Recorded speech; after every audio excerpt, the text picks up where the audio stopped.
Stay connected and stay hot with VIT Chennai. Feel the rhythm.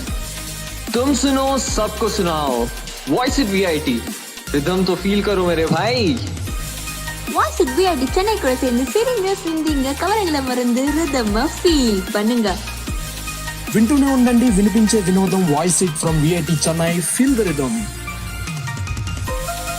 ഇപ്പോൾ നിങ്ങൾ കേട്ടുകൊണ്ടിരിക്കുന്നത് voice it VIT Chennai feel the rhythm കാതോർക്കൂ മനസ്സ് നിറയ്ക്കൂ.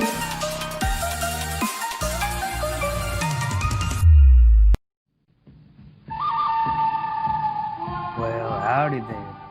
Nice to see you all back for episode 2. We've got a pretty fine lineup for you today, so let's lose the cowboy voice and get right into it. Y'all have no idea what that does to my throat. The things I do for showbiz. Anyway, since we did all the intro crap in the previous episode, we'll be getting right into the juicy bits this time, so let's just go ahead and meet our contenders. In the blue corner, perhaps the most powerful wizard of all time, with a beard as long as his name, Albus Percival Wulfric Brian Dumbledore. His opponent just happens to be another wizard, but in space. In the red corner, towering over me at 6'2" and intimidating me by just breathing. Please don't force choke me. Darth Vader! Since both characters have gone through varying levels of power throughout their arcs, I'll be mostly sticking to the prime versions of these characters. Dumbledore is at his prime after his victory against Grindelwald at the peak of his powers, and Vader is at the peak of his own abilities at the start of the third movie, Return of the Jedi. Both are extremely competent duelists at the top of their fields, so let's take a look at their stats to figure out who'd win. First up, Professor Dumbledore. Growing up with a rough childhood where his dad died in Azkaban and his mother and sister died in accidents, Dumbledore grew to become a better man. Knowing all this loss gave him a bigger appreciation for life, and he championed the side of good to preserve life in all its forms. The man was considered the most powerful wizard of his time, maybe even of all time, earning the title by beating Gellert Grindelwald, who held the Elder Wand at the time, in a duel that lasted 3 hours. A born genius, Dumbledore brought about breakthroughs in alchemy and discovered the 12 uses of dragon's blood. And even though he was dead by the time, it was through his manipulations that the wizarding world got rid of the threat of Voldemort once and for all. But what about his kit? First up, he's got the Elder Wand, said to be the most powerful wand that ever existed. It allows the user to perform feats of magic that would otherwise be deemed impossible. Now, I don't know about you guys, but if magic has things in it that are impossible, and the Elder Wand breaks those limitations, that's pretty darn powerful. He also has this thing called the Deluminator. It's a device used to remove light sources from the Deluminator's immediate surroundings, as well as bestow light to things around them. It looks like a standard silver cigarette lighter. If you remember, he gifted this to Ron when he died. That's really about all he has in terms of standard kit, so let's take a look at his abilities. Dumbledore is a master sorcerer. With his excellent control over magic and his huge knowledge of spells over his years of learning and teaching, Dumbledore is capable of extremely powerful feats of magic. Through his masterful application of magic, he is capable of elemental manipulation, force field creation, invisibility, healing, stunning, paralyzing, summoning, transmuting, animation of inanimate objects, and much, much more. Magic is an exceptionally versatile power to have. He's also capable of legilimency. He's a legilimens. It's the incredible difficult art of magically navigating through the many layers of a person's mind and correctly interpreting one's findings. Dumbledore has been shown to be quite adept with this skill, practicing it quite effectively. This gives him the ability to read minds, comb through memories, and even attack someone's mind through it. We never see Dumbledore actually attacking someone's mind through it, but Voldemort tried to attack Harry in this way. The counter to this is occlumency, the art of closing one's mind to legilimency. Unsurprisingly, Dumbledore is quite capable in this arena as well, making him nigh immune to mental attacks and telepathy. He's also got telekinesis. Now, hear me out. As a master wizard, Dumbledore is adept in non-verbal spells, allowing him to cast magic without speaking the words of the spell. This essentially gives him telekinesis, the ability to affect physical objects through thoughts only. Dumbledore is also capable of apparition. In the Harry Potter world, more skilled wizards and witches are capable of essentially teleporting from one location to another. This ability is called apparition, and of course, Dumbledore is really capable of doing this. Now, what about his feats? This part is a little different because we can't just take conventional striking power and lifting strength into consideration here. Instead, we're introducing a new type of measure, attack potency. This is their capacity for destruction, showing the amount of damage a character can output. So, in that regards, what's Dumbledore's attack potency, you ask? Well, with his magic, Dumbledore has been shown to be exceptionally powerful. In The Crimes of Grindelwald, he created a fog that covered all of London. That's about 1,572 square kilometers of space. That's more than triple the size of Chennai, for context. In the Order of the Phoenix, Dumbledore did battle against the resurrected Lord Voldemort. In the battle, he easily pushed aside a giant firestorm and created a huge whirlpool to trap Voldemort in. This was when he was much older than his prime, but he was so strong that Voldemort just ran away. The very fact that he was the only person Voldemort feared is a feat in and of itself, due to how powerful we see Voldemort as. The Dark Lord is capable of feats such as effortlessly snapping an entire bridge in half, and is powerful enough to have an entire following of elite wizards doing his bidding without question. Through all of this, we can surmise that Dumbledore had both expansive range and exceptional power to his magic, which is bolstered even further with the Elder Wand. Now, let's talk about one of the biggest factors in a fight: speed. So Dumbledore's speed feats are pretty insane. He's got subsonic reaction timing. It's way faster than an average human. Dumbledore has shown time and again that he's much quicker on the draw than just about every other wizard, sometimes disarming opponents before they can even draw their wands. In terms of movement speed, Dumbledore is just about as fast as a regular human, but he has access to apparition, which allows him to move at almost instantaneous speed. He's shown to be able to use this really effectively in combat, dodging Voldemort's attacks and using it to get into better positions to attack from. Dumbledore's quick reflexes, coupled with his near instantaneous movement speed, makes him really difficult to keep track of, and even more difficult to get a hold of. But what about endurance? Now, Dumbledore dueled Grindelwald for 3 hours.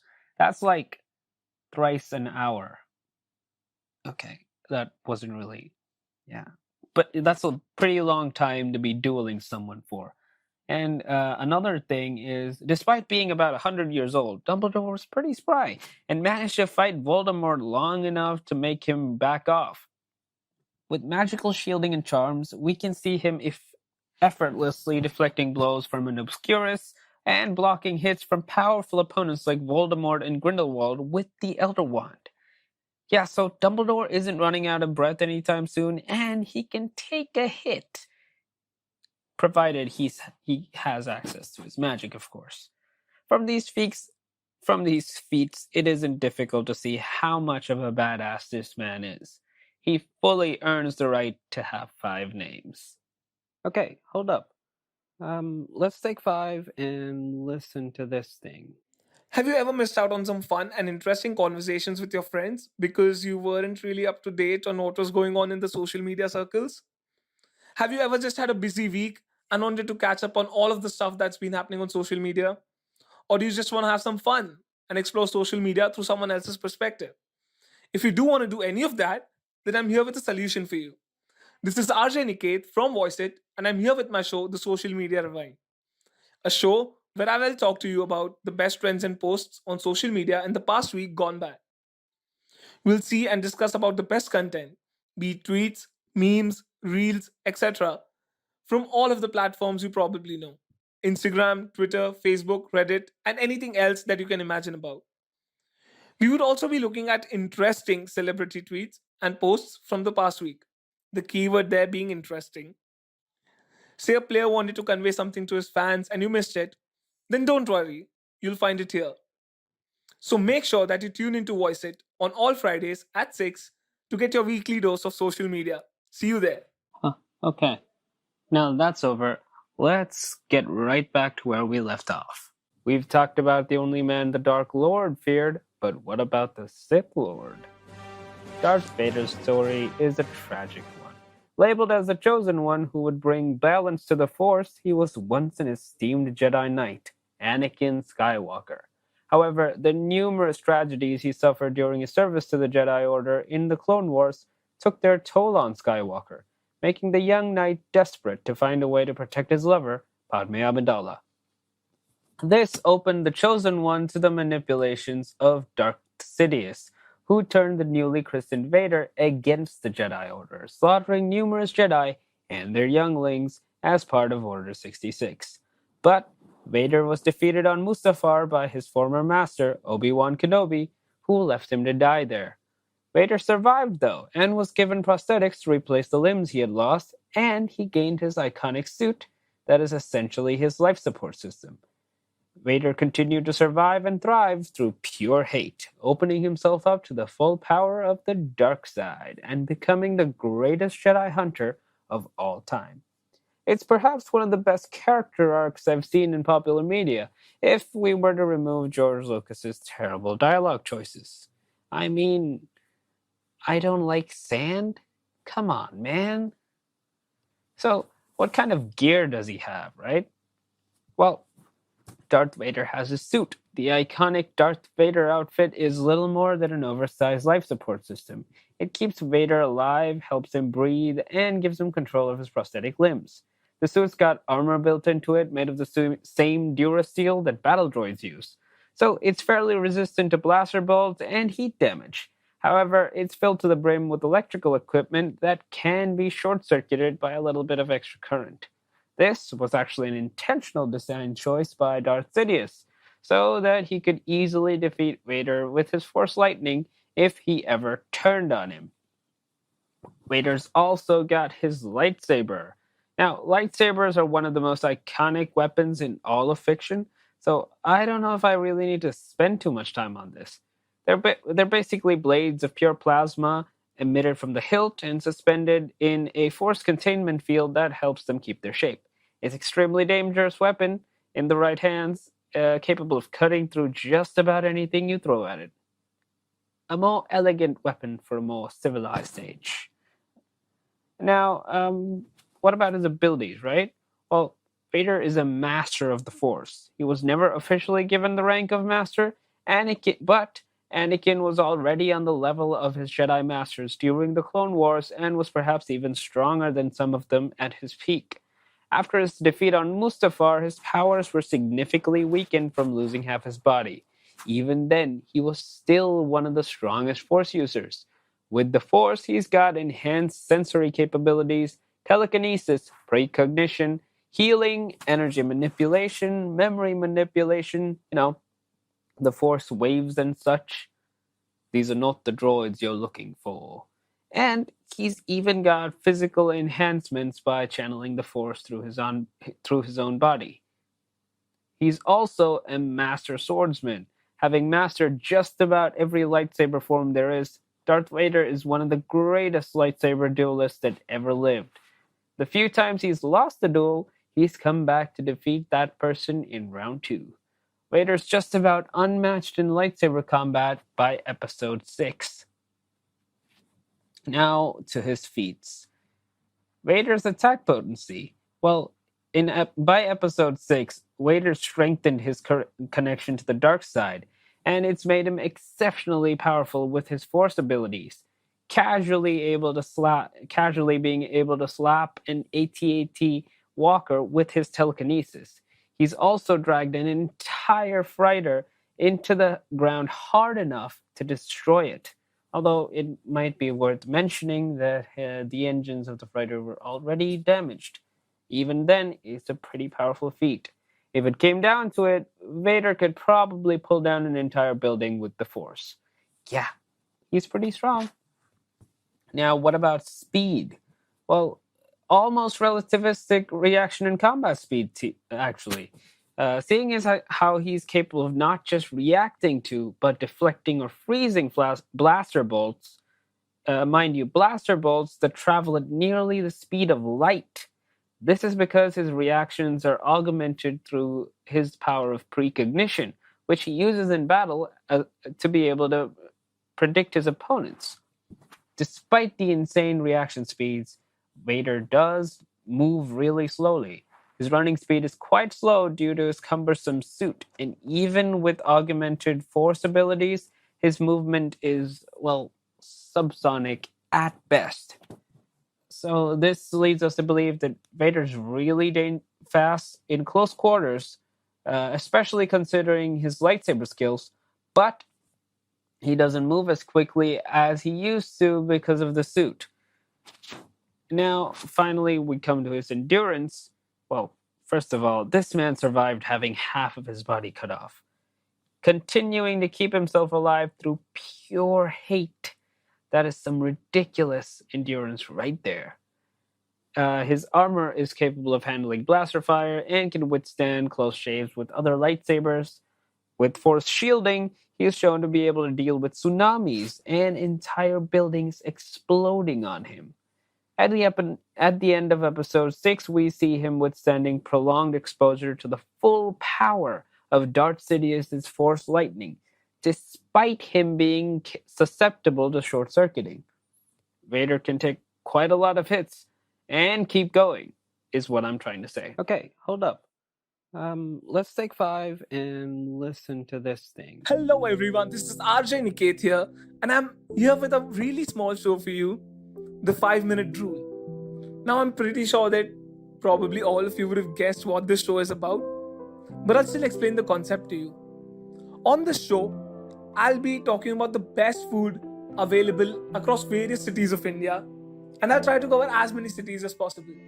And today I'll be starting with my hometown, my home city, Mumbai, the street food capital. It's called street food capital for a pretty good reason, because the best street food in India is available in Mumbai only. I mean, if you're allowed to have your opinion, you might think that it is some other city, but then it would just be wrong. So the thing about Mumbai is that you can find all kinds of stuff over here. The global cuisine is obviously there in all upscale restaurants and stuff. But when you talk about Indian cuisine as well, people from all states stay in Mumbai. So you get a huge variety of food over here. And that too, just amazing food. It's not just mediocre, it's amazing. Let's start with the obvious choice to begin with, and that's vada pav.